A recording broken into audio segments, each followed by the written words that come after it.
સાવરકુંડલામાં વિકાસની નવી કેડી ₹890 લાખના વિવિધ પ્રકલ્પોનું લોકાર્પણ અને ખાતમુહૂર્ત સંપન્ન। સાવરકુંડલા નગરપાલિકા દ્વારા શહેરના સર્વાંગી વિકાસને નવી ઊંચાઈઓ પર લઈ જવાના ઉમદા આશય સાથે ₹890 લાખના જંગી ખર્ચે વિવિધ વિકાસલક્ષી કાર્યોનું લોકાર્પણ અને ખાતમુહૂર્ત કરવામાં આવ્યું હતું। આ ભવ્ય કાર્યક્રમમાં સાવરકુંડલાના નગરજનોની ઉમંગભરી અને વિશાળ ઉપસ્થિતિએ વિકાસ પ્રત્યેનો તેમનો અપરંપાર ઉત્સાહ અને વિશ્વાસ છલકાવ્યો હતો। આ વિકાસલક્ષી કાર્યક્રમમાં સરદાર વલ્લભભાઈ પટેલના સ્ટેચ્યુ અને સર્કલનું નિર્માણ, આઇકોનિક રોડ, જૈન બોર્ડિંગથી કાણકિયા કોલેજ માલધારી ચોક સુધી, આધુનિક પોલીસ ચોકી KK હાઈસ્કૂલ પાસે તથા શહેરની પાણીની સમસ્યાના નિવારણ માટે મહત્વની એવી ઓવરહેડ ટાંકી અને સંપના કામોનું ભૂમિપૂજન કરવામાં આવ્યું હતું।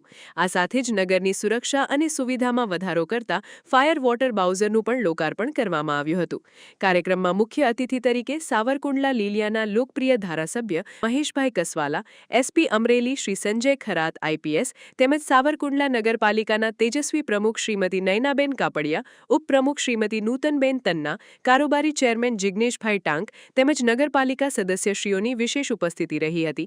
મહાનુભાવોના વરદ હસ્તે દીપ પ્રાગટ્ય અને શાસ્ત્રોક્ત વિધિ સાથે વિકાસ કાર્યોનો શુભારંભ કરવામાં આવ્યો હતો।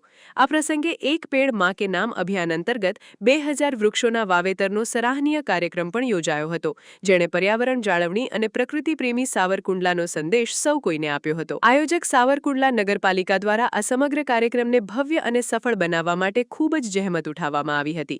નગરના વિકાસમાં સહભાગી બનવા બદલ અને પોતાની ગરિમાપૂર્ણ હાજરીથી કાર્યક્રમની શોભા વધારવા બદલ ઉપસ્થિત તમામ મહાનુભાવો તેમજ નગરજનોનો પાલિકા પ્રશાસન દ્વારા હૃદયપૂર્વક આભાર વ્યક્ત કરવામાં આવ્યો હતો। પોલીસ ચોકી એ પવિત્ર સ્થાન છે, જ્યાંથી સમાજની રાષ્ટ્રની સુરક્ષા છે એનું ઝરણું ત્યાંથી નીકળે છે। અને આ વિસ્તાર છે 10,000 વિદ્યાર્થીઓનો વિસ્તાર છે।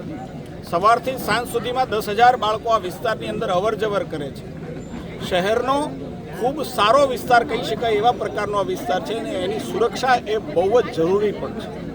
મેં કહ્યું એમ ઘટના છે એ સૈકાઓમાં ક્યારેક બનતી હોય છે, પણ એ ઘટનાની કાળી ટેલી ન લાગે એટલા માટે આ પોલીસ ચોકી એ જરૂરી હતી ને એટલા માટે મારે આભાર માનવો પડે જિલ્લા પોલીસ વડા સંજય ખરાત સાહેબનો કે એમણે એમની મંજૂરી આપી અને નગરપાલિકા દ્વારા આ પોલીસ ચોકીનું નિર્માણ થશે। સાથે સાથે આઇકોનિક રોડ અને સાથે સાથે કહેવું પડે મારે કે ભારતના નવનિર્માણમાં જેમનો બહુ જ મહત્વનો ભાગ છે, 565 રજવાડા એક કરી ભારતનું નિર્માણ કર્યું છે એવા સરદાર સાહેબના સ્ટેચ્યુનું નિર્માણ પણ આ જ સરદાર ચોકમાં થઈ રહ્યું છે।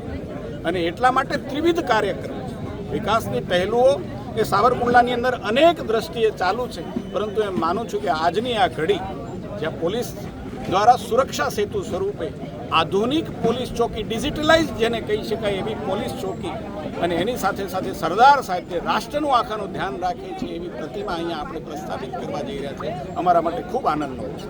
સમાચારની અવનવી અપડેટ જોતા રહો નિખરતા ગુજરાત ન્યૂઝ સાથે। નિખરતા ગુજરાત ન્યૂઝને લાઇક, શેર, સબસ્ક્રાઇબ કરો અને બેલ આઇકન દબાવીને સમાચારની ઝડપી માહિતી મેળવો।